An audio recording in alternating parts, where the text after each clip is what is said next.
Welcome back, or welcome to America Sports. It's time again for us to get our crystal balls out and pick some games. What we do is we predict the 3 biggest games from the 1 p.m. slate, the 2 biggest from the 4 p.m. slate, and then Sunday and Monday Night Football. And if there's an international game, we'll predict that too. As I always say, if a YouTuber or a TV member doesn't tell you the results of their predictions, there's a reason for it. In week 6, I was 6-1 straight up, 5-2 against the spread, and 3-4 on the over-unders. For the year, I'm 29-13 straight up, 25-17 against the spread, and 27-15 against the over-under. Let's get into the picks.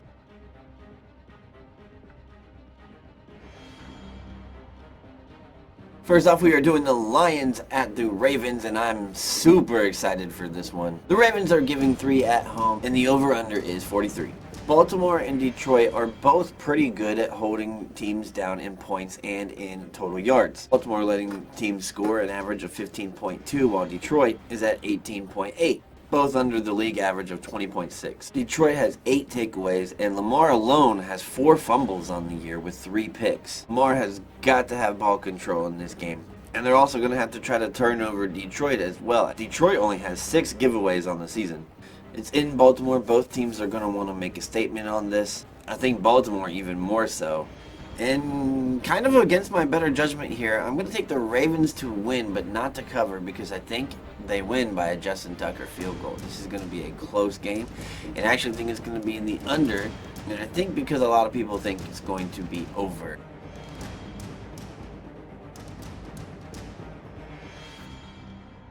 Heading over to the NFC in 1 o'clock, the Falcons are at the BUCS. The BUCS are giving 2.5 with the over-under at 37. Which is, I think, tied for like the lowest over-under this season. I think the odds makers are going to be coming out with lower over-unders from here on out. Just a fair warning. The Falcons haven't traveled well. They are 0-2 on the road. The Bucs are 1-2 at home. But I do see this being low scoring. Tough divisional game against 2 good defenses. Falcons D is number 4 in total yards allowed. But the more important is that Tampa Bay is number 7 in points allowed, which is better than what Atlanta gives up. Atlanta gives up 20, so right at the average. Desmond Ridder and Baker Mayfield both did not look great last week, so they'll be looking to pick that up. Atlanta only had 5 sacks going into Washington, who gives up the most sacks. So Atlanta did have 5 sacks in just last week alone, but Sam Howell's been sacked like way more than everyone else. What I'm getting at is Baker's only been sacked 5 times this whole year. If Tampa Bay holds true to protecting Baker, Mike Evans is going to go off and the Bucs are going to win this game. I like Tampa Bay here. They're going to force me to go over a little bit more these days, and that's where I'm at. I'm at the over. Tampa Bay wins and covers. It's not going over by a whole lot, though.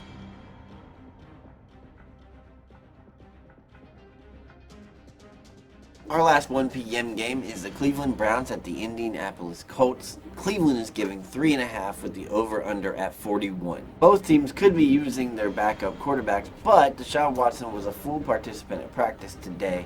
So I'm leaning towards he's going to play on Sunday, but who really knows? Either way, I'll just get out the way. I like the under here. Both teams are pretty good at getting sacks. Watson in 3 games has 2 picks and 2 fumbles. For Minshew, it's not been great. I actually thought he'd be playing a little bit better than this, but he is a backup. In terms of scoring, this one's going to be fucking rough. I see this being a problem for Indy, and Cleveland is feeling themselves right now.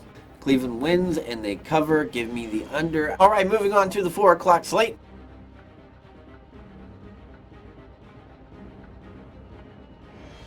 Steelers are 3-2, fresh off of a bye. The Rams are 3-3, sitting right at 500. 1-2 at home, though. Man, what's up with that? The Rams are giving 3, and the over-under is 44. Pickett has 5 passing touchdowns and 4 picks on the year. Stafford has 6 passing touchdowns with 5 picks on the year, and 1 more game played. He's got Nakua and now Cooper Kupp to deal with. Pickett could be getting wide receiver Deontay Johnson back, which could bring a big lift to this offense, and I think it will to a degree. I still think the Steelers should be starting Jaylen Warren eventually, and I think a lot of Pittsburgh Steelers fans do too. Going to be hard to stop Cooper Kupp and Nakua. One of them's going off, and it's probably Cooper Kupp, but I think they'll be able to turn over Stafford. TJ Watt, in my eyes, is DPOY. They'll be able to keep this one close, so I'm going with the under per usual. And give me the Rams to win, but not to cover. I think this is a field goal kind of game.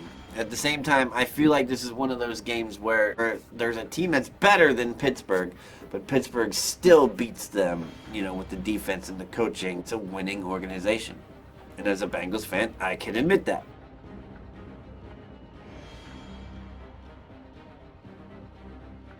Second 4 o'clock game, we have the Chargers at the Chiefs. The Chiefs are favored by 5.5 with the over-under at 48.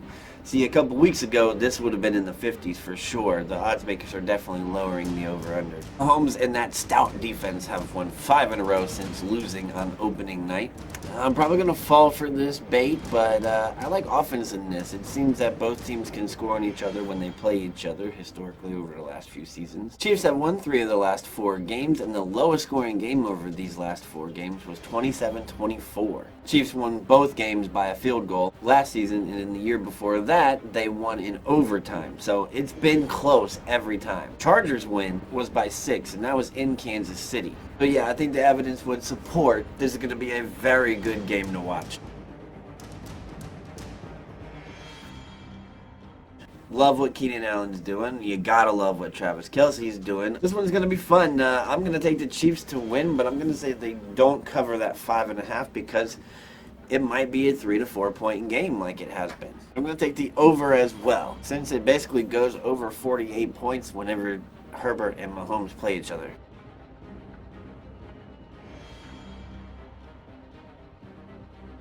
Sunday Night Football, we got the game of the week. This is the Miami Dolphins at the Philadelphia Eagles. Both teams 5-1. Both teams very good at what they do. Philly is giving 2.5 and the over-under is 50.5. Tua versus Hurts, old teammates, that's always fun. Waddle and Tyreek versus Devontae and A.J. Brown. In the run game, we got DeAndre Swift and Raheem Mostert. In offensive yards per game, this is number 1 and 2. Miami's number 1 and Philly is second. And points per game, this is number 1 and number 5. Miami is first, Philly is fifth. Jalen Hurts is coming off of one of his worst games of his young career, and I think he will be better.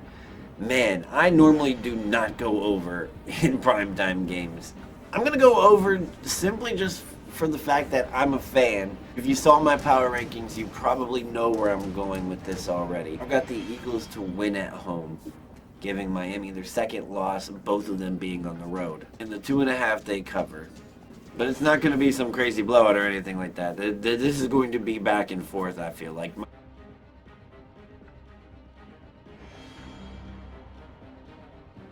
Alright, and we finished this predictions list off with Monday Night Football as always. We got the Niners, who are 5-1, at Minnesota, who is 2-4. The spread is the 49ers are giving 7 with the over-under at 44. Vikings have yet to win a game at home. This is mind-boggling to me. San Fran lost in Cleveland last week. Minnesota won last week against the Bears. 49ers did lose back-to-back weeks last year in Week 6 and Week 7. So if they lose this game, that would be 2 years in a row losing in Week 6 and 7. I don't think Minnesota's going to be able to run the ball at all. That's going to be a problem. The 49ers will definitely be out on a mission. However, Minnesota is no easy team to beat, even though they're 2-4. 49ers are going to win, but I'm actually not taking them to cover the spread.